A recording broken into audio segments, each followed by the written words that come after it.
I'm an Englishman. I'm from Bermondsey, southeast London. My father was called George. He was also from Bermondsey. His father, another Bermondsey man, was called George too. And his father, my great-grandfather, is from the same place. He was called Edward. These 3 generations of my family were in the fish trade. I'm the first member of my family not to work at the market in Billingsgate. My great-grandfather had 11 brothers and sisters. They all married, except one. They had 43 children. Of these, 37 married. And between them, they had a further 159 children. One of those was my father. I don't know exactly how many of his generation married or exactly how many children they produced. I've so far tracked over 200 of them. Many still live in Bermondsey. Some are still in the fish trade. There are 7 called George and 5 called Victoria. I stand here in front of you as a representative of all of them. And I ask in their name the great question put by our patron, Mr. Power. What do they know of England who only England know? Or, what can my family who come from England, who lived in England, who know only England, say of this, our country? Mr. Power once spoke of the destruction of ancient Athens and the miraculous survival in the blackened ruins of that city of the sacred olive tree, the symbol of Greece, their country. And he also spoke of us, the English, at the heart of a vanished empire, seeming to find within ourselves, like one of our own oak trees, the sap rising from our ancient roots. And he said, perhaps after all, we, who have inhabited this island fortress for an unbroken 1,000 years, brought up, as he said, within the sound of English birdsong, under the English oak, in the English meadow, beneath the red cross of St. George, it is us who know most of England.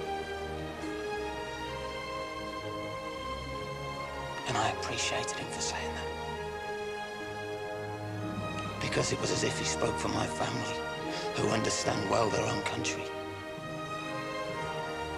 Who understand even better their own capital, London town, as we used to call her. As we strolled in her parks, as we marveled at her palaces, as we did business in the city, went west for a dance, took a boat on the river.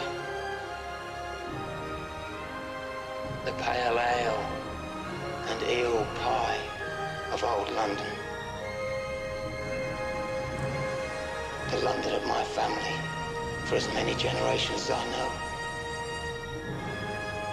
The London that within 15 years would be less than 50% white.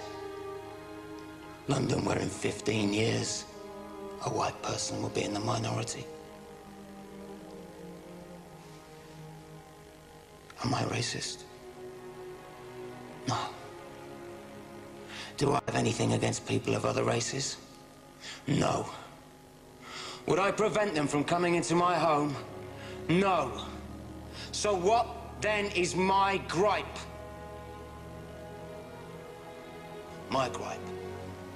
And I speak on behalf of 7 men called George and 5 women called Victoria. My gripe is quite simple.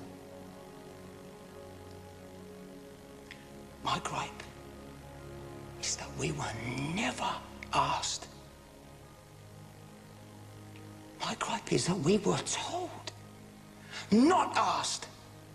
And every day we are told again and again how we are to be and how our country is to be.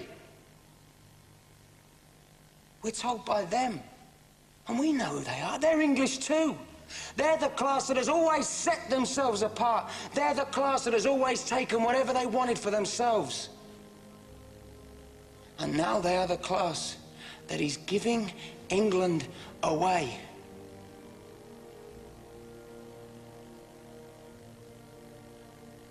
They have never asked us, and they never will. Do we allow them to sell our heritage? Or is it time for us to speak?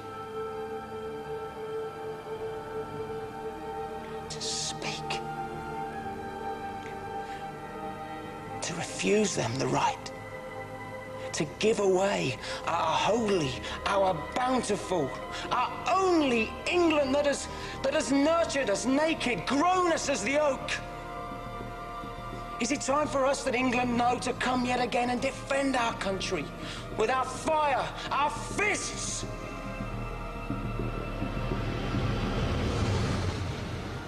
Is it time for our sons to rise again?